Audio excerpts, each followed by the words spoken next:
बिस्मिल्लाहिर्रहमानिर्रहीम। अस्सलामु अलैकुम।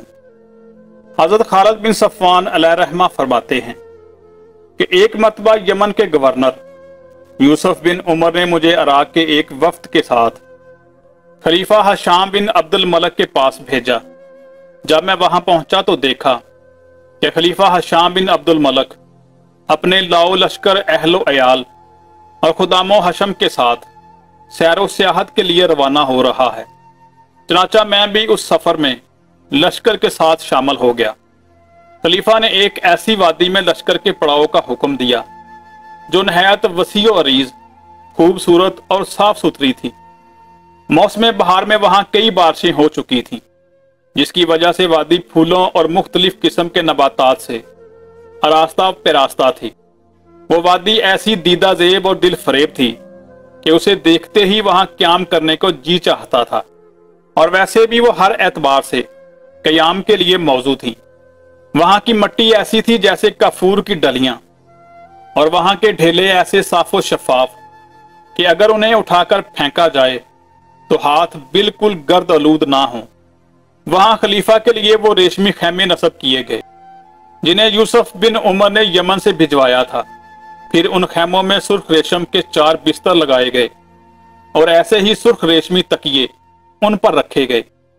तमाम इंतजामात के बाद जब महफिल सज गई और तमाम लोग अपनी अपनी नशिस्तों पर बैठ गए तो मैंने सर उठाकर खलीफा की तरफ देखा। उसकी नजर भी मुझ पर पड़ गई। उसके देखने का अंदाज ऐसा था गोया कि वो कह रहा हो कि बोलो, क्या बोलना चाहते हो।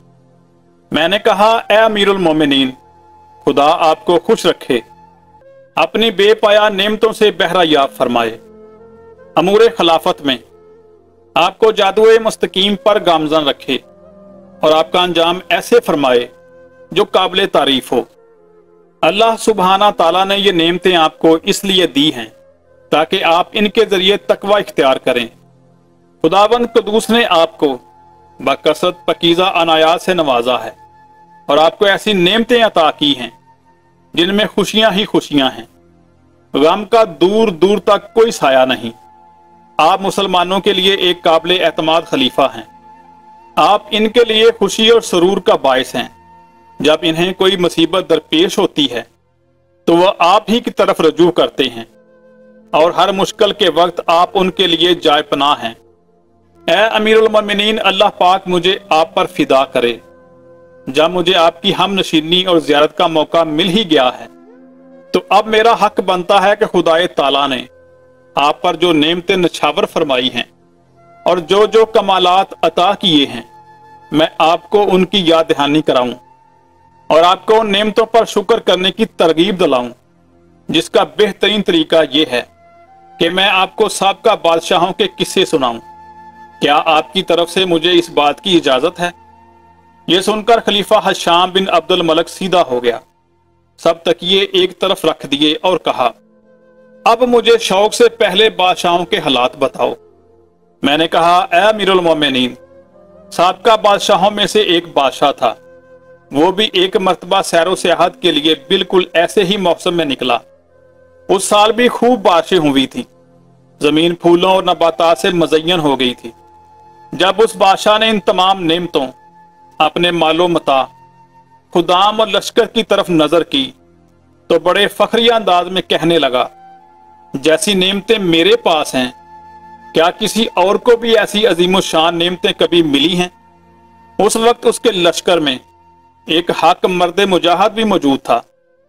इसको बादशाह का यह मुतकबराना जुमला एक नजर न भाया और उसने बड़े दलेराना अंदाज में कहा, ए बादशाह सलामत, आपने एक बहुत बड़े अमर के मुतल्लक सवाल कर दिया है। अगर इजाजत हो तो मैं इसका जवाब दूं। बादशाह ने कहा, हाँ कहो, तुम्हें इसकी इजाजत दी जाती है। चनाचा उस मर्द मुजाहिद नौजवान ने कहा, ए बादशाह, ये जो नेमतें आपके पास मौजूद हैं, क्या ये तमाम की तमाम हमेशा आपके पास रहेंगी। क्या इनमें कमी वाक़या ना होगी। क्या ये आप तक बतौर मिरास नहीं पहुंची। क्या ये आपसे ज़ायल होकर फिर आपके बाद वालों तक मुंतकिल ना हो जाएंगी। जब बादशाह ने इस बाहिम्मत मुखलस नौजवान की हकीकत पर मबनी गुफ्तगू सुनी तो कहने लगा, ए नौजवान, तूने जो बातें की वो बिल्कुल बरहक हैं, क्योंकि इन नेमतों में कमी भी हो जाएगी और जिस तरह ये मुझे मिरास में मिली हैं इसी तरह मेरे मरने के बाद मेरे वारसीन को मिल जाएंगी।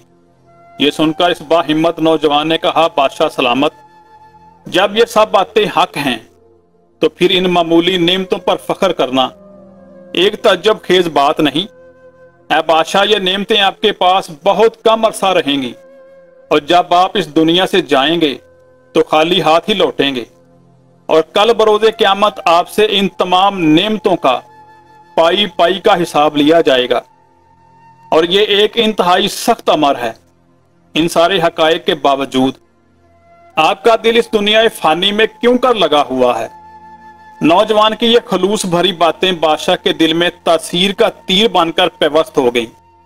इसकी आंखों से गफलत का पर्दा हट गया और उसने बेचैन होकर कहा, ए नौजवान, फिर तुम ही बताओ कि मैं इन मसाइब से निजात पाकर किस तरह अपने मकसद असली तक पहुंच सकता हूं। इस पर उस खैर खा नौजवान ने कहा, बादशाह सलामत, आपकी निजात के दो रास्ते हैं। एक तो ये कि आप अपनी बादशाहत को कायम रखें और हर हाल में अल्लाह की अताअत करें, तमाम फैसले शरीयत के मुताबिक सर अंजाम दें, अदल और इंसाफ से काम लें, खुशी गमी और तंगी फराखी हर हाल में आपकी जबीने न्याज अपने रब के हजूर खम हो। और दूसरी सूरत यह है कि आप ताजो तख्त छोड़कर दरवेशी का लिबास इख्तियार कर लें और किसी पहाड़ के दामन में गोशा नशीन होकर अपने पाक परवरदिगार की इबादत में मशगूल हो जाएं। आपकी निजात का इनके अलावा मुझे और कोई रास्ता नजर नहीं आ रहा, लिहाजा इन दो में से आप जिसको चाहें कर लें। बादशाह ने कहा, ए नौजवान, कल मेरे पास आना, आज रात मैं गौर करूंगा कि मुझे कौन सा रास्ता इख्तियार करना चाहिए।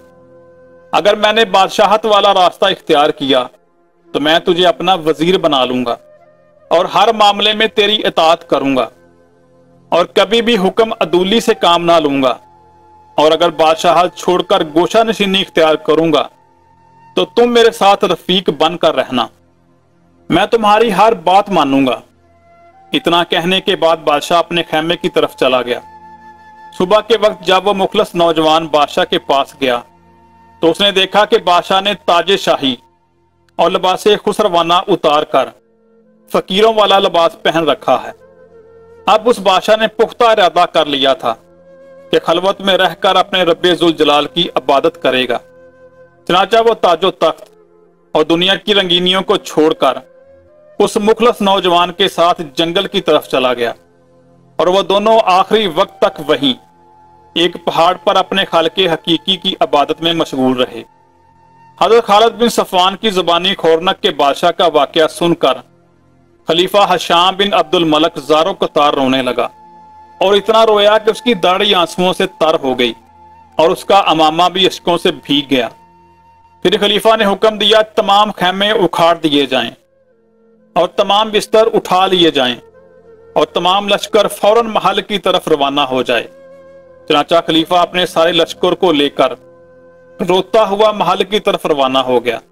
वहां पहुंचकर उसने तमाम अमूरे ममलकत अपने भाइयों के सुपुर्द किए और खुद महल का एक कोना संभाल लिया और तमाम दुनियावी आसाइशों को छोड़कर अपने मालिक हकीकी की इबादत में मशगूल हो गया। जब उसके अहले खाना और खुदाम वगैरह ने खलीफा की ये हालत देखी तो वो सब के सब हजरत खालिद बिन सफवान रहमतुल्लाह अलैह के पास आए और कहने लगे, अल्लाह के बंदे, आपने अमीरुल मोमिनीन की क्या हालत कर दी है। आपने उसके सारे मजे पर पानी फेर दिया और आपकी बातें सुनकर उसने सैरो सियाहत भी तर्क कर दी है। ये सुनकर आपने फरमाया, तुम सब मुझसे दूर हो जाओ।